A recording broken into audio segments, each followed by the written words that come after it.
Patient 58 years old with overweight, known chronic liver disease, is admitted to our department for liver reassessment. The examination was centered on the right hypochondrium, using the intercostal space as the main site. It should be noted that the patient currently presented with asthenodynamic syndrome, intermittent abdominal distension, without other particular changes.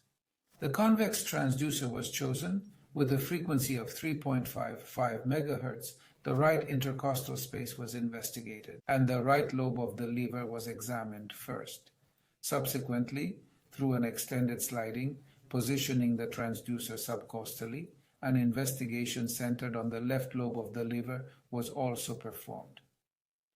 In the case of these images, the main aspect is grayscale exploration. Why grayscale? Because this is the first procedure to identify the organs and characterize their normal or pathological status, and then identify the region of interest. On the ultrasound image, you can see on the left side the native appearance, and in the center of the image the schematic appearance. The position of the transducer is shown on the icon, with the transducer oriented obliquely along the intercostal space, this facet allowing identification of the largest part of the right lobe of the liver that is enlarged in volume.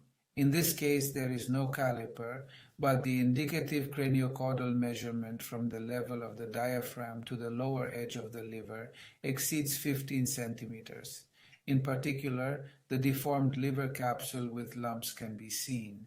These deformities are underpinned by the existence of a regenerating nodule with a subcapsular disposition. Capsular deformation is more evident on the lower surface of the liver, but is also sufficiently eloquent on the convex surface. Another very important aspect is this variability of echogenicity within the liver, mainly in the subsurface layers.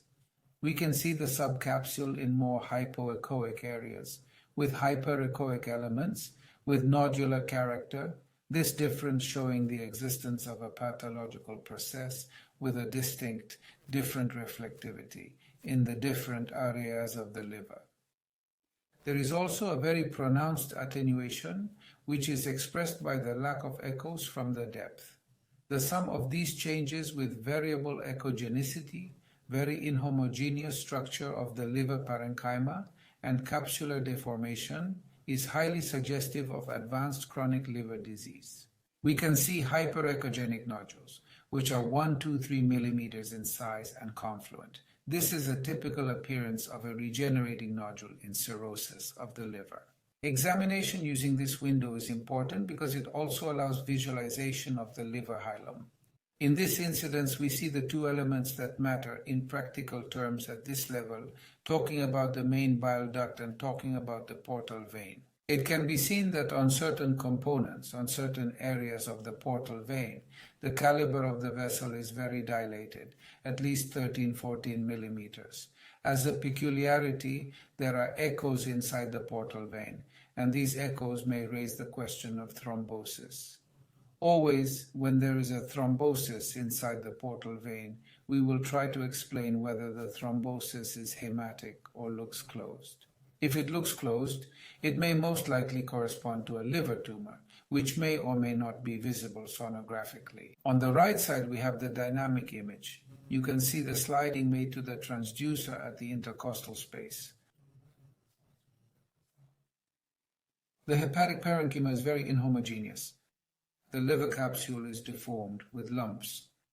Liver parenchymal inhomogeneity in cirrhosis may be uniform, or it may be uneven, as in this case. If it is uneven, we always have to consider a hepatocarcinoma, which may not always be apparent on ultrasound examination. So extra care must be taken, and from this point of view, on such a textural pattern, a contrast ultrasound will also be performed. Contrast has a real proven usefulness in identifying foci of angiogenesis.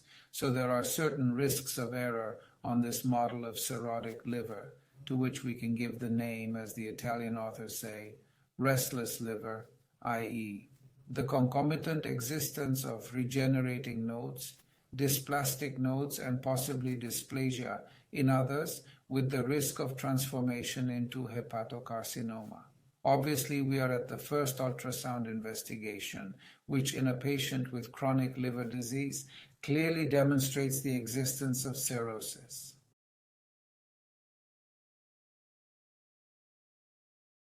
The next investigations, from an ultrasound point of view, will be represented, first of all, the completion of the Doppler mode to see the patency of the portal vein, then an elastography which can be performed.